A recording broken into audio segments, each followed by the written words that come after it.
व्यवसाय का असली उद्देश्य समस्या को हल करना और समाज में बदलाव लाना है। हेलो एवरीवन, स्वागत है आपका फ्यूके एजुकेशन में। आई एम दीपाली खरे और इसी के साथ हम बढ़ते हैं अपने नेक्स्ट टॉपिक पे, जो कि व्यवसायिक क्रियाओं का वर्गीकरण है। कैसे हम डिस्टिंग्विश कर सकते हैं किन किन एक्टिविटीज में बिजनेस एक्टिविटीज को।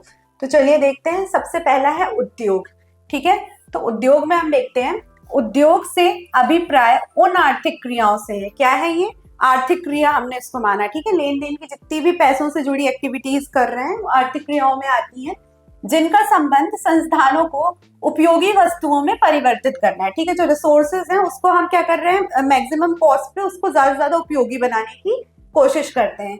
उद्योग शब्द का प्रयोग उस क्रियाओं के लिए किया जाता है जिनमें यांत्रिक उपकरण, ठीक है, कोई भी आप यंत्र बना रहे हैं टेक्नोलॉजी से रिलेटेड, वो है तकनीकी कौशल। ठीक है, टेक्निकल यूज कर रहे हैं आप, टेक्निकल जैसे मोबाइल बना रहे हैं, ऑटोमोबाइल्स बना रहे हैं, वो इसमें आ जाएगा, का प्रयोग होता है। ठीक है, इसमें वस्तुओं और उत्पादन अथवा प्रक्रिया तथा पशुओं के प्रजनन एवं पालन से संबंधित है। ठीक है, उपकरण भी है इसमें। इसमें हमने पशुओं का पालन, इसमें ये सारी एक्टिविटीज भी, पशुओं का पालन, प्रजनन, ये सारी एक्टिविटीज भी इसमें इंक्लूडेड है, सम्मिलित है। व्यापक अर्थों में उद्योग का अर्थ समान वस्तुओं तथा संबंधित वस्तुओं के उत्पादन में लगी इकाइयों के समूह से। जितने भी जो हम उद्योग बना रहे हैं या जिस तरीके की समान वस्तुएं बना रहे हैं, जितने भी डिफरेंट टाइप के बिजनेस यूनिट हैं वो इसके अंतर्गत आएंगे। उदाहरण के लिए रुई अथवा कपास के सूती वस्त्र। ठीक है, रुई क्या है? रुई को हम कच्चे माल को पक्के में कन्वर्ट कर रहे हैं, रुई ला रहे, उससे कॉटन के कपड़े बना रहे हैं। ठीक है, आदि बनाने वाली इकाइयों का उद्योग है। इन्हीं के समकक्ष बैंकिंग। अब सर्विसेज में क्या आएगा? बैंकिंग। आप पैसे जमा कर रहे हो, कहीं जाके बैंक की सुविधा ले रहे हो तो बैंकिंग। बीमा, इंश्योरेंस ले रहे हो आप, की सेवाएं भी उद्योग कहलाता है। ये भी जैसे life insurance corporation of India LIC हो गई, वो इंश्योरेंस की सेवा दे रही, तो ये भी एक तरह का उद्योग है, बिजनेस इकाई है। जैसे बैंकिंग उद्योग, बीमा उद्योग आदि। उद्योगों का 3 व्यापक श्रेणियों में विभाजित किया जा सकता है। तो उसको हम अगेन 3 कैटेगरीज में डिस्ट्रीब्यूट कर रहे हैं। सबसे पहला है प्राथमिक उद्योग, जिसको हम प्राइमरी बोलते हैं, द्वितीय को सेकेंडरी, सेकेंडरी उद्योग को तृतीय को थर्ड, जो तीसरे उद्योग के रूप में हम जानते हैं। तो सबसे पहले प्राथमिक उद्योग में है। इन उद्योगों में वे सभी क्रियाएं सम्मिलित है, वो सारी एक्टिविटीज इसमें सम्मिलित हैं जिनका संबंध प्राकृत संसाधनों के खनन एवं उत्पादन एवं तथा पशुपालन, वनस्पति के विकास से है। क्या आ रहा प्राथमिक में? जिसमें सारी क्रियाएं, जिसमें हम क्या प्राकृतिक, जो नेचुरल रूप से हैं। अब नेचुरल में आप कुछ उगा रहे हैं, उन संस्थानों से प्राप्त कर रहे हैं, उत्पादन कर रहे हैं उनका, या पशुपालन कर रहे हैं, कोई किसी तरह की स्पीशीज, प्लांट स्पीशीज रख रहे हैं, वनस्पति रख रहे हैं, तो उनसे हैं। इन उद्योगों को पुनः 3 प्रकार हम विभाजित कर सकते, तो इसको अगेन हम 3 कैटेगरीज में डिस्ट्रीब्यूट करेंगे। सबसे पहला है निष्कर्षक उद्योग। तो ये देखते हैं, ये उद्योग उत्पादों को प्राकृतिक स्रोतों से निष्कर्षित करते हैं। ठीक है, जो हम रिसोर्सेज, नेचुरल रिसोर्सेज हैं, इनको हम उससे प्राप्त कर रहे हैं। निष्कर्षक उद्योग आधारभूत कच्चे माल की आपूर्ति करते हैं। ठीक है, जो कच्चा माल है, ठीक है, जैसे रुई हुई, वो भी कच्चा माल है, तो उसको अपन फिनिश प्रोडक्ट में करेंगे, जो प्राय भूमि से प्राप्त किए जाते हैं। ऐसे रिसोर्सेज हम उगा रहे हैं जो हम खेती कर रहे हैं, जिसको हम जमीन से प्राप्त कर रहे हैं। इन उद्योगों के उत्पादों को दूसरे विनिर्माण उद्योगों, बहुत सी उपयोगी वस्तुओं में परिवर्तित किया जा सकता है। तो हमको इनको फिर अगेन उगा के हम इनको फिर प्री मैन्युफैक्चरिंग प्रोसेस में इस्तेमाल कर रहे हैं। मनुष्य निष्कर्षक उद्योगों में खेती करना। अब जो मनुष्य कर सकता है, ठीक है, कैसे रिसोर्सेज उगा सकता है, खेती कर रहा, ग्रेन्स उगा रहा, पल्सेस उगा रहा है। ठीक है, उत्खनन, माइंस की फैक्ट्री है, कुछ लोहा उपज कर रहा है या कोयला बना रहा है, तो वो भी जमीन के अंदर पाए जाते हैं। ठीक है, इमारती लकड़ी, सागौन की लकड़ी से फर्नीचर बन रहा है। शिकार तथा मछली पकड़ना, शिकार कर रहा है, ठीक है, लेके आ रहा है, जैसे मछली पकड़ रहे हैं पानी के अंदर से, तो ये भी इसमें इंक्लूडेड है, इसको भी सम्मिलित किया जा सकता है। चलते हैं नेक्स्ट स्लाइड पे। फिर है जाननिक उद्योग। तो अब इनमें क्या क्या आएगा? इन उद्योगों का मुख्य कार्य पशु पंक्षियों का प्रजनन करना है। जाननिक में मतलब आप जननी, जाननी में जननी से रिलेटेड है, तो आप पशु पंक्षी, पोल्ट्री फार्मिंग वगैरह कर रहे हो, उसमें ये इंक्लूडेड है। ठीक है, पालन करना एवं वनस्पति उगाना है, किसी तरह की प्लांट स्पीशीज आप उगा रहे हो तो उसको हम वनस्पति देख रहे हैं। ठीक है, ताकि उनके उपयोग आगे विभिन्न उत्पादों के लिए किया जा सके, तो उसको हम क्या कर सकते हैं, फिर से यूज कर सकते हैं विभिन्न उत्पादों के लिए। तो जाननिक उद्योग पौधों के प्रजनन के लिए बीज तथा पौधा संवर्धन, ठीक है, आपको इस प्लांट की स्पीशीज में बीज उगा रहे हो या उसको कंजर्व करके रख रहे हो, तो उसमें ये आ रहा है, इसके विशेष उदाहरण है। इसके अतिरिक्त पशु प्रजनन फार्म, ठीक है, पोल्ट्री फार्म वगैरह रख रहे हो, मुर्गियां पाल रहे हो उसमें, ठीक है, मुर्गी पालन, मछली पालन आदि जाननिक उद्योगों के अंतर्गत आ रहा है।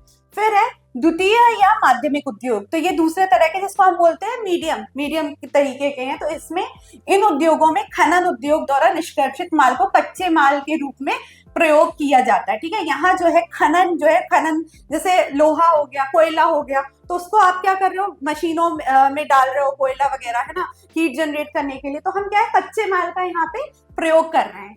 इन उद्योगों द्वारा निर्मित माल या तो अंतिम उपभोग के लिए उपयोग में लाया जाता है या दूसरे उद्योग में आगे की प्रक्रिया में उपयोग किया जाता है। तो जो ये माल है, कच्चा माल है, उसको हम एंड प्रोसेस में यूज कर रहे हैं या अलग मैन्युफैक्चरिंग यूनिट के लिए प्रिजर्व करके रख रहे हैं, ठीक है, या दूसरे उद्योग की आगे की प्रक्रिया जो प्री मैन्युफैक्चरिंग हम कर रहे हैं उसमें इस्तेमाल कर रहे हैं। तो उदाहरण के लिए देखिए, कच्चा लोहा खनन, ठीक है, अब लोहा भी वही जमीन से पाया जाता है, लिक्विड फॉर्म पे है, ठीक है। प्राथमिक उद्योग है जो स्टील का निर्माण करता है। लोहे से भी कई तरह की प्राथमिक उद्योग है जो स्टील वगैरह, कई सारे बर्तन वगैरह बनाए जाते हैं, एल्यूमिनियम बनाया जाता है। द्वितीयक या माध्यमिक उद्योग है, ठीक है। माध्यमिक उद्योग को आगे निम्न श्रेणियों में विभाजित किया सकता है। अब माध्यमिक को भी हम 3 श्रेणियों में डिवाइड करें। सबसे पहला इसका विनिर्माण उद्योग, तो इन उद्योगों द्वारा कच्चे माल को प्रक्रिया में लेकर उन्हें अधिक उपयोगी बनाया जाता है, ठीक है। हम कच्चे माल को क्या कर रहे हैं, लेके उससे फिनिश्ड प्रोडक्ट बना रहे हैं। तो इस प्रकार से के ये प्रारूप उपयोगिता का सृजन करते हैं। तो ये यूजेस, कितना इसका यूजेस है उस पे ये सृजन करते हैं। ये उद्योग कच्चे माल से तैयार माल बनाते हैं, ठीक है, कच्चे माल से फिनिश्ड प्रोडक्ट हम बना रहे हैं जिसका हम उपयोग करते हैं। विनिर्माण उद्योग को उत्पादन प्रक्रिया के आधार पर निम्न 4 श्रेणियों में बांट सकते हैं। अब जो विनिर्माण है उसको भी हम अलग से 4 श्रेणियों में बांट रहे हैं। तो चलिए देख लेते हैं कौन सी श्रेणी है वो। सबसे पहला है विश्लेषणात्मक उद्योग, ठीक है। ये उद्योग एक ही उत्पाद के विश्लेषण एवं पृथक्करण द्वारा तत्वों को उत्पादित करते हैं, जैसे तेल शोधक कारखाना। अब तेल जो है वो क्या है, हर जगह मशीनों में लगता है, तो इसको हम विश्लेषण, मतलब कि कोई भी आपको प्रोसेस करनी है तेल ऑयल की, क्योंकि मशीनों में डलता है तो उसकी आपको अधिकतम जरूरत होती है। तो ये ऐसे उत्पाद में आएगा जो विश्लेषण एवं पृथक्करण द्वारा, मतलब इसको हम डिस्टिंग्विश कर सकते हैं और इसकी अपनी एक स्पेशलिटी है जिसको मशीनों वगैरह में प्रयोग करते हैं। दूसरा है कृत्रिम उद्योग, ठीक है।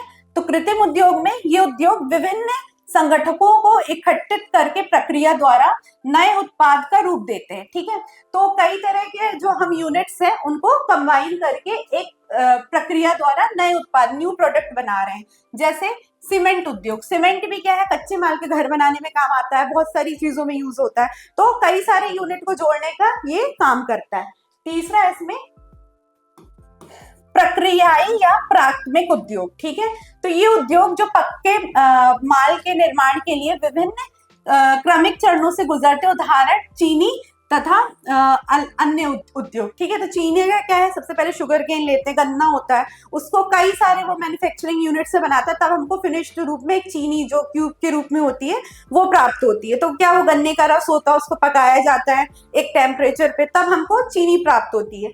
तो ये हो गया हमारे प्रक्रिया, मतलब एक प्रोसेस से गुजरते हैं। फिर चौथा है सम्मिलित उद्योग। तो जो उद्योग एक नया उत्पाद तैयार करने के लिए विभिन्न पूंजी को जोड़ते हैं, ठीक है। तो कई सारे पूंजी को, यूनिट्स को जोड़ रहे हैं जिससे एक नया प्रोडक्ट बनेगा। तो उदाहरण के लिए टेलीविजन, कार या कंप्यूटर, कई सारे तार वायर टेक्नोलॉजी यूज होती है उसमें, ठीक है, केबल्स यूज होती है जिसमें कई तरह के उपकरण बनाए जाते हैं। तो इसको हम सम्मिलित उद्योग के रूप में जानते हैं। फिर है हमारा थर्ड जो है वो निर्माण उद्योग, ठीक है, मैन्युफैक्चरिंग यूनिट जो है।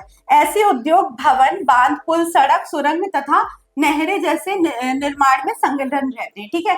आप क्या बना रहे हो, घर बना रहे हो, पुल्स बना रहे हो, बांध बना रहे हो, डैम बना रहे हो, और सड़क की संरचना कर रहे हो, उसमें ये उद्योग काम होता है। उन उद्योगों को अभियांत्रिकी तथा वास्तुकलात्मक चातुर्य महत्वपूर्ण अंग होते हैं। वास्तुकलात्मक या यंत्र के रूप में कि आप भाई ईस्ट में बना रहे हो, नॉर्थ में बना रहे हो, बहुत सारे इसमें मैप्स बनते हैं, उस हिसाब से प्लानिंग करके आप ये सड़क बना रहे हैं तो कौन सी दिशा में जाएगी, कहाँ तक जाएगी, पुल बना रहे हैं तो पानी कैसे कंजर्व करेगी। तो इसमें वास्तु का विशेष महत्व होता है। फिर है हमारा तृतीयात्मक या सेवा उद्योग, ठीक है, थर्ड कैटेगरी के रूप में है हमारा, तो तृतीयात्मक या सेवा उद्योग, ठीक है। तो इसमें हम देखते हैं इस प्रकार के उद्योग प्राथमिक तथा द्वितीय उद्योगों को सहायक सेवा सुलभ कराते हैं। जो हमने फर्स्ट, प्राइमरी और सेकेंडरी पढ़े उनका ही ये संलक्षण है, जिसको हम तृतीय, थर्ड के रूप में देखते हैं। तो संलग्न होते हैं तथा व्यापारिक क्रियाकलापों को संपन्न कराते हैं, ठीक है। जितनी भी बिजनेस से रिलेटेड एक्टिविटीज है उसको ये संपन्न कराते हैं। तो ये उद्योग सेवा सुविधा सुलभ कराते हैं, ठीक है। जो हमको सर्विसेज हैं, मतलब प्राइमरी और सेकेंडरी का मिश्रण है, जो सेवा सर्विसेज प्रोवाइड करा रहे हैं, ठीक है। तो व्यवसायिक क्रियाओं में ये उद्योग वाणिज्य के सहायक अंग समझे जाते हैं। वाणिज्य क्या है, हमारी कॉमर्शियल एक्टिविटीज है, लेन देन की जितनी भी प्रक्रिया जिससे हम लाभ कमा रहे हैं, तो वो क्या है, लेन देन, जैसे क्रय विक्रय, ये सारी चीजें जिससे हम लाभ कमा रहे हैं, तो इसके ये सहायक होते हैं, ठीक है। सहायक अंग की मतलब आप क्या कर रहे हो, एक तरह से सहायता प्रदान कर रहे हो प्राइमरी और सेकेंडरी को, क्योंकि ये उद्योग व्यापार की सहायता करते हैं, ठीक है। इस वर्ग में यातायात, बैंकिंग, अब सहायक उद्योग यातायात, परिवहन, ठीक है, ट्रेन, बसेस, एयरलाइंस का हम यूज कर रहे हैं, तो वो क्या है, एक सहायक है कि मतलब माल ले जाने के लिए भी, जैसे प्राइमरी या कच्चा माल है तो कई बार हम बस, ट्रेन, मालगाड़ी जिसको बोलते हैं, तो वो भी, उनसे भी हम माल एक जगह से दूसरी जगह पहुंचाते हैं। तो ये क्या है, सहायक उद्योग के रूप में कार्य करते हैं। बैंकिंग, बीमा, माल गोदाम में आप माल स्टोरेज कर रहे हो, दूर संचार, डिब्बा बंदी अथवा विज्ञापन है। तो मतलब जो प्राइमरी और सेकेंडरी को सहायक सेवा प्रदान करें वो हमारे तृतीय या सेवा उद्योग के रूप में, क्योंकि ये सर्विस सेक्टर हो गया, तो उसके रूप में हम इनको देखते हैं।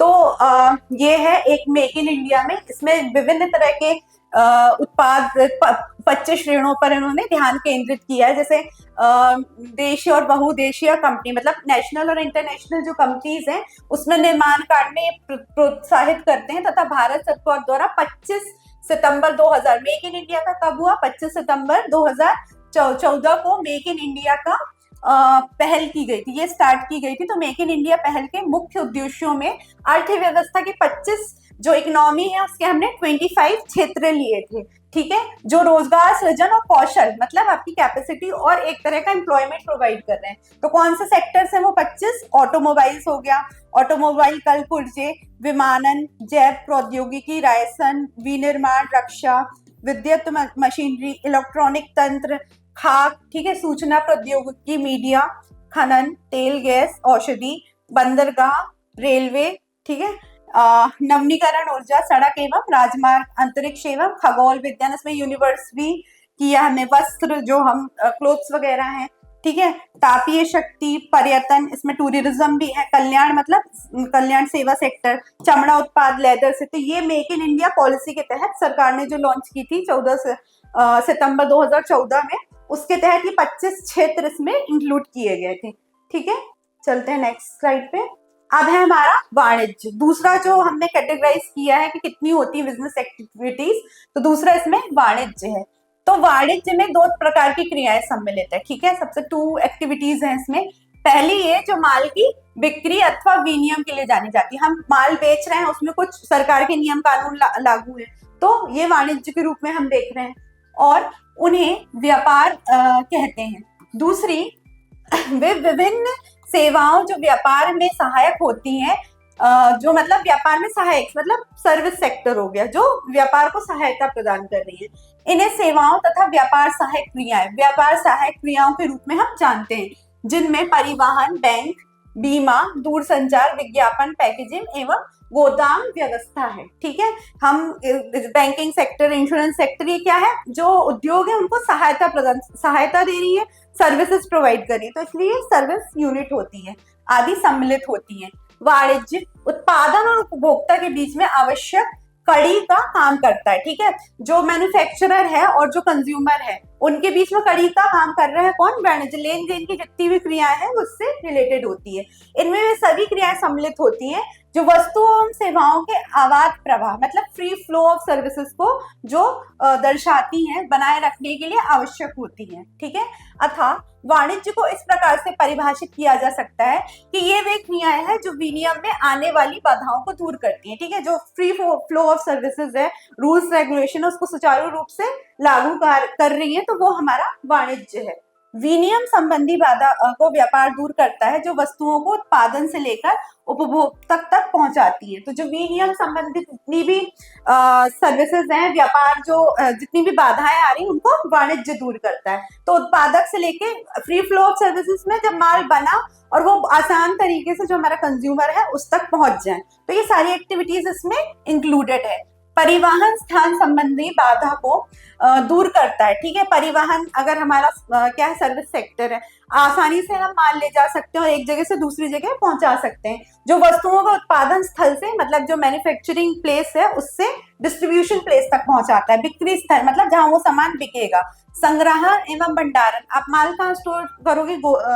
गैराज वगैरह में, तो वो संग्रहण हो गया हमारा। समय संबंधी रुकावट को दूर करते हैं कि एक जैसे स्टॉक इन करना, स्टॉक आउट करना है, तो ये समय की जो वो बाध्यता है उसको खत्म करता है। इनमें माल का गोदाम में बिक्री के समय तक रखा जाता है। ठीक है, जब तक अगर स्टॉक इन करना है तो हम क्या पास के माल प्लेस से, गोदाम से वो माल मंगा सकते हैं। गोदाम में रखे माल एवं स्थानांतरण के समय मार्ग में माल की चोरी, आग, दुर्घटना आदि जोखिमों से हानि हो सकती है। ठीक है, तो गोदाम में भी कभी कभी लॉस हो सकता है, आग लग गई, एक्सीडेंट हो गया, किसी तरह से दुर्घटनाग्रस्त हो गया, तो इन जोखिमों से माल को बीमा कर सुरक्षा प्रदान कर सकते हो। इसका भी हम जो गुड्स का भी इंश्योरेंस वगैरह ले सकते हैं। तो इन सभी क्रियाओं के लिए आवश्यक पूंजी बैंक तथा अन्य वित्तीय संस्थानों से प्राप्त होती है। तो फाइनेंस कराना, इंश्योरेंस कराना, तो हम कहाँ जाएंगे? माल के इंश्योरेंस के लिए इंश्योरेंस कंपनी में क्लेम कर सकते हैं वो, है ना, तो उसका बीमा हमें लेना जरूरी है। विज्ञापन के द्वारा उत्पाद एवं व्यापारी उपभोक्ताओं को बाजार में उपलब्ध वस्तुओं एवं सेवाओं के संबंध में सूचना देते हैं। ठीक है, विज्ञापन की किस तरह का हम एडवर्टाइजमेंट कर रहे हैं प्रोडक्ट का, उसकी हम सूचना या जानकारी दे रहे हैं, टेलीविजन, रेडियो के माध्यम से, एफएम हो गए आजकल, ठीक है, न्यूज़पेपर के उससे। तो अतः वाणिज्य से अभिप्राय उन क्रियाओं से है जो वस्तुओं सेवाओं के विनिमय में आने वाले व्यक्ति, स्थान, समय, वित्त एवं सूचना संबंधी बाधाओं को दूर करती है। क्या है वो एक्टिविटीज है जिसमें हम प्लेस लिखेंगे?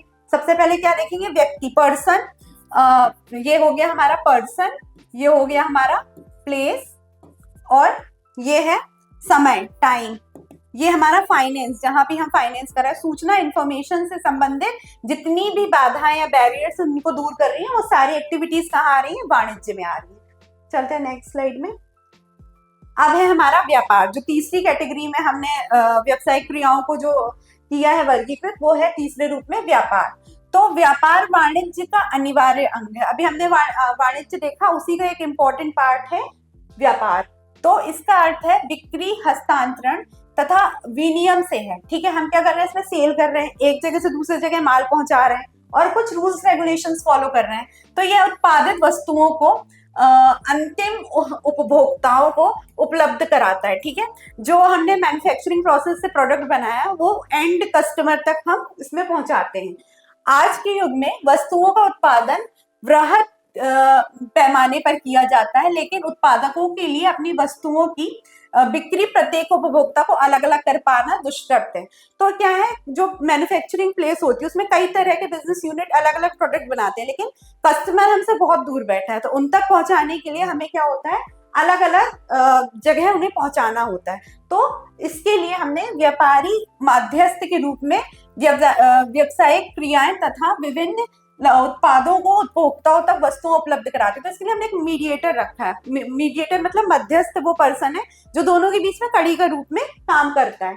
ठीक है, तो व्यापार व्यक्ति अर्थात उत्पादक तथा उपभोक्ता संबंधी बाधा को दूर करता है। मतलब एक मीडिएटर है जिसको हमने दे दिया, जो मीडिएट करेगा उपभोक्ता से लेके मैन्युफैक्चरर तक, तो इनके बीच की ये कड़ी होता है। ठीक है, तो व्यापार की अनुपस्थिति में बड़े पैमाने पर उत्पादन संभव नहीं हो सकता।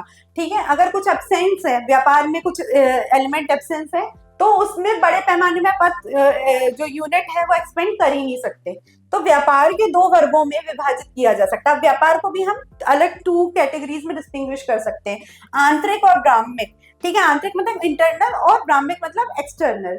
तो आंतरिक अथवा देशी व्यापार में वस्तुओं और सेवाओं का आदान प्रदान एक ही देश के भौगोलिक सीमाओं के अंतर्गत किया जाता है। ठीक है, आंतरिक मतलब एक देश के अंदर ही गुड्स एंड सर्विसेज का फ्लो है। ठीक है, जो मैन्युफैक्चर हो रहा है वो एक ही इंडिया के अंदर हो रहा है, वहीं पे बेची जा रही है, कस्टमर तक पहुंचा दी जा रही, तो एक ही टेरिटरी में हो रहा है। इसी को आगे थोक और फुटकर व्यापार में विभाजित करते हैं। थोक मतलब कहते हैं हम थोक का सामान लिया है, बहुत सारी क्वांटिटी में हमने सस्ते रेटों में खरीद लिया। थोक मतलब बल्क में सामान ले लिया।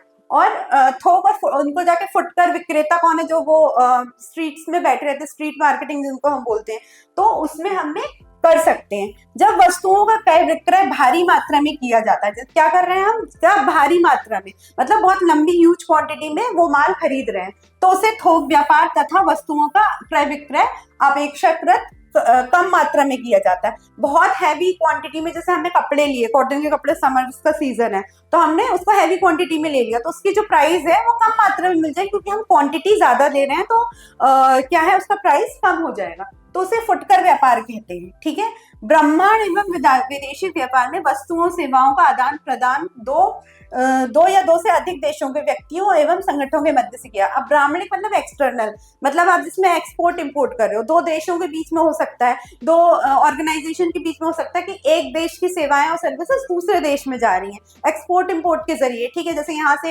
हम कई बार हमें सऊदी अरब पेट्रोल देता है, तो हम उसको पानी की देते हैं, तो इस तरीके से एक्सपोर्ट इंपोर्ट की सुविधा हो रही है। यदि वस्तुओं का क्रय दूसरे देश में किया जाता है तो उसे आयात व्यापार कहते हैं। ठीक है, आयात कर रहे हैं मतलब दूसरे, एक्सपोर्ट में कहते हैं ना ये चीज एक्सपोर्टेड है, एक्सपोर्ट है मतलब हमने अपने देश से बनाया और दूसरे देश तक वो सर्विसेज पहुंचाई।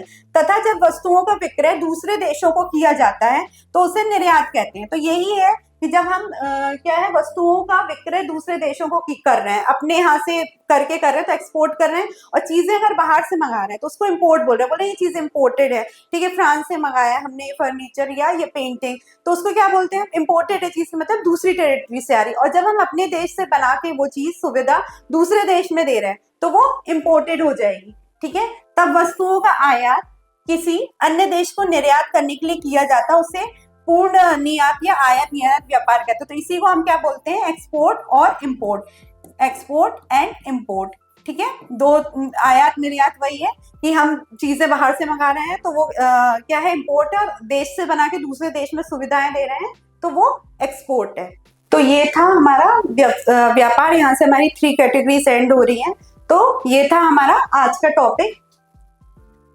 सिर्फ सपने मत देखें, उसे सोच के साथ लागू भी करें। अगर आपको ये वीडियो पसंद आया हो तो लाइक, शेयर, सब्सक्राइब, कमेंट करें और हमारे साथ इसी तरह जुड़े रहें। Thank you very much.